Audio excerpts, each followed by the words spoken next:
Hello, amakuru yanyu mumeze mute? Ni Chantal, ngarutse kugira ngo nongere nganire namwe. Hari hashize iminsi tutaganira, nari ngarutse kugira ngo tuganire. Hariho ibyo twaganiyeho ubushize, ubwo hariho ibyo abantu bambwiye, hari abanyandikiye mu message, hariho bagize commentaire kuri video, hariho byinshi babimbwiyeho. Uyu munsi noneho nkaba navuze ati reka nze kugira ngo hari ikintu cyagumye kiza ndavuga ati reka nze nkivugeho cyane kurushaho. Ni ikintu navuze bwa nyuma, ariko abantu bakivuzeho cyane bambwira ko ngomba kubasonera byimbitse ku kintuze cyo kuganira. Ikintu cyo kuganira nicyo abantu bagarutseho cyane, bavuga ko ibintu by'umwanya, ubwo no ku kintu cy'amafaranga, impamvu abantu bagira konte zitandukanye, kuri benshi baba hanze muri ibi bihugu byo hanze. Babimbwiyeho cyane, hari ibyo twaganiriyeho, ariko noneho nje na hano kugira ngo nganirize n'abandi bashobora kuba barabitekerezagaho ariko batigeze banyandikira ngo bambaze cyangwa ngo tubiganireho. Noneho nje kugira ngo mbahereze noneho inama hamwe. Ubwo ngubwo hari ibyo bambwiye ku bintu byo kuganira. Ibintu byo kuganira bavuga ko hariho abagabo, ubwo none tujye kuvuga ku mpande zombi. Ubwo hariho abagabo bafata amafaranga bakayakoresha ibyo bashaka, hariho abagore bafata amafaranga bakayakoresha ibyo bashaka. Noneho ubwo ngubwo byakwanga bo bagahita bavuga ati reka tubifate noneho konte ebyiri, ukoresha iyawe nanjye nkoresha iyanjye. So nagerageje kubumva, ubwo noneho tubiganiraho. Ariko ibyo ngibyo nabyo uko babimbwiraga ntago nemeye yuko koko bigomba ko konte zigomba kuba ebyiri.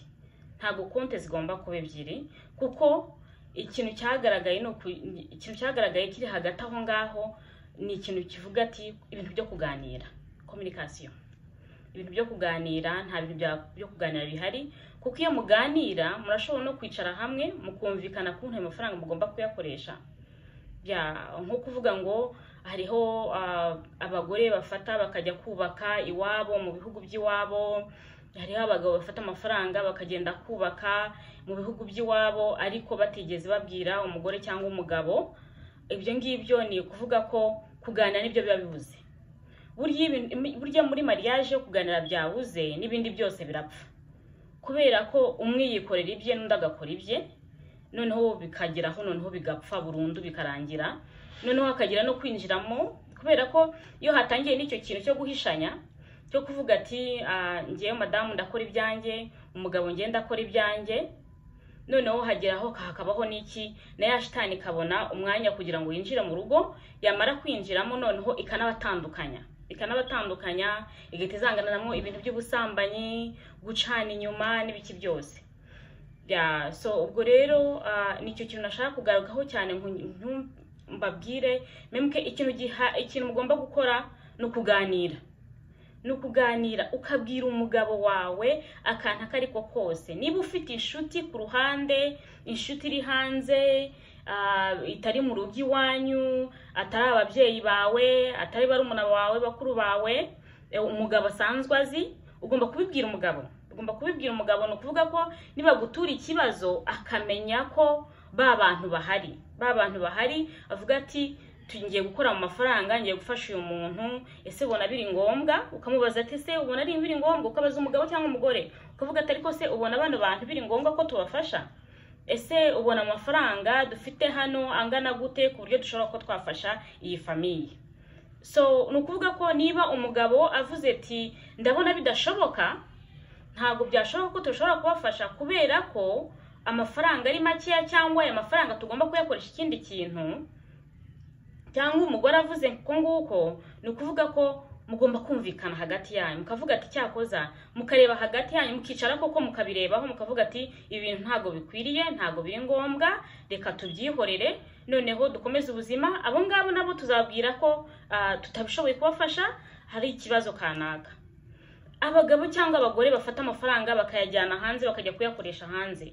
Umugabo agafata nk'ibihumbi magana ngahe, cyangwa ababa hanze, ababa mu bihugu by'iwacu agafata nk'ibihumbi magana ngahe akajya kubikoresha umudamu atabizi cyangwa umugabo watabizi.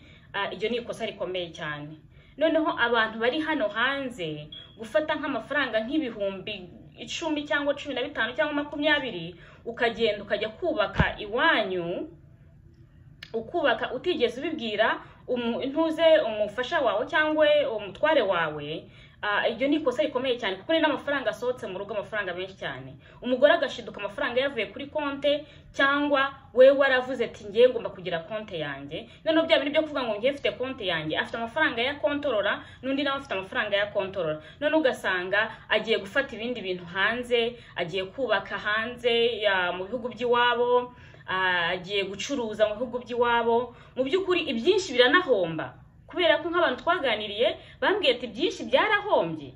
Akuguza impamvu bihomba kubera ko nta mugisha burimo, nta mugisha burimo habe na mukeye, kubera ko ni ibintu wakoze uri wenyine kandi ufite wa muntu mwasezeranye kuri kimwe cyo cyose. Mu bukene muzabana, mu bukire muzabana, yaba arwaye muzabana.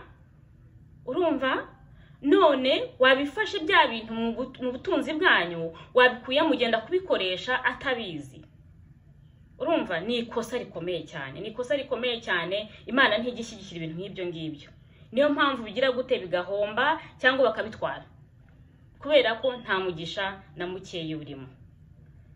Nizere ko kuri icyo kintu hari dushobora kuba tukiganiriyeho. Nihagira ibibazo bindi mugira muzanyandikire, nzagerageza kubasubiza. Ndagerageza ariko ko mbizi ngerageze kugira ngo mbasubize, hanyuma nabyo tugume tubiganireho. Ubwo ngubwo nanone navugaga kuri kote zombi, umugore n'umugabo. Ikintu cyo kuganira nicyo kintu cya mbere, niko cyubaka urugo.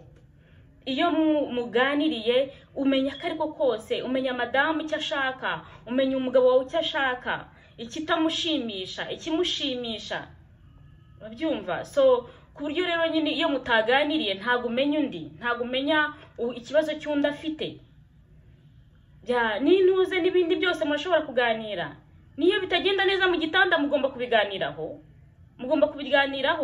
umugore akabwira umugabo cyangwa umugabo akabwira umugore niba bitagenda neza, ko niba noneho mugashaka icyo mugomba kuba mwabikoraho. Niba ari kujya kwa muganga mukajya kwa muganga, niba ari ikintu mushobora kuba mwakora hagati yanyu mukabikora bigakunda. Ariko noneho ibintu byo guca inyuma uwo mwashakanye ni ikosa rikomeye cyane, kubera ko nibyo bitangira kugira gutya za divorce zikaza.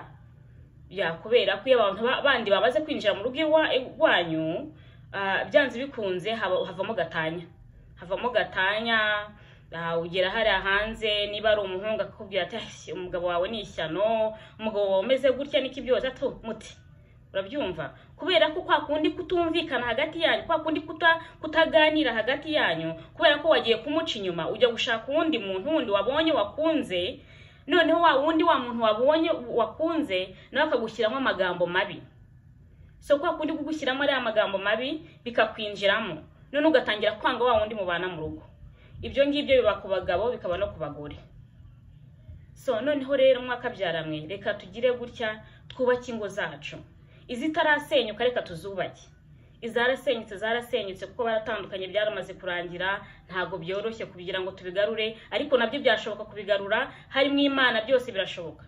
Nababwiye gusenga nicyo kintu cya mbere. Iyo umwe byanze uramusengera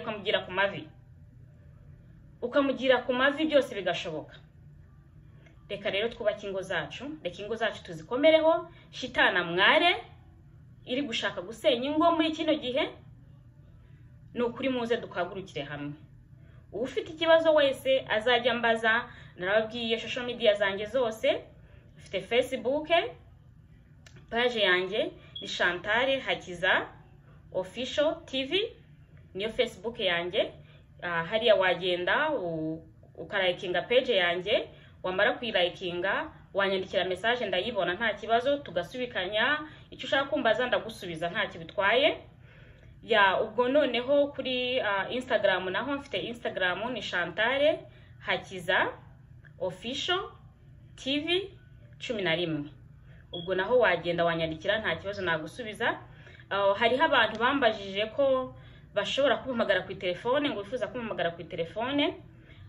Ntago mfite telefone ngomba gukoresha kuri bino bintu, telefone mfite ni isanzwe, ntago nshobora kuba nyifite, ariko hari igihe ngomba kuzagira noneho telefone yo kuzajya mvugana namwe, mvuga ati abangaba ngomba kuvugira nabo kuri iyi telefone, ngire na WhatsApp, byose tuzajye tuvugana.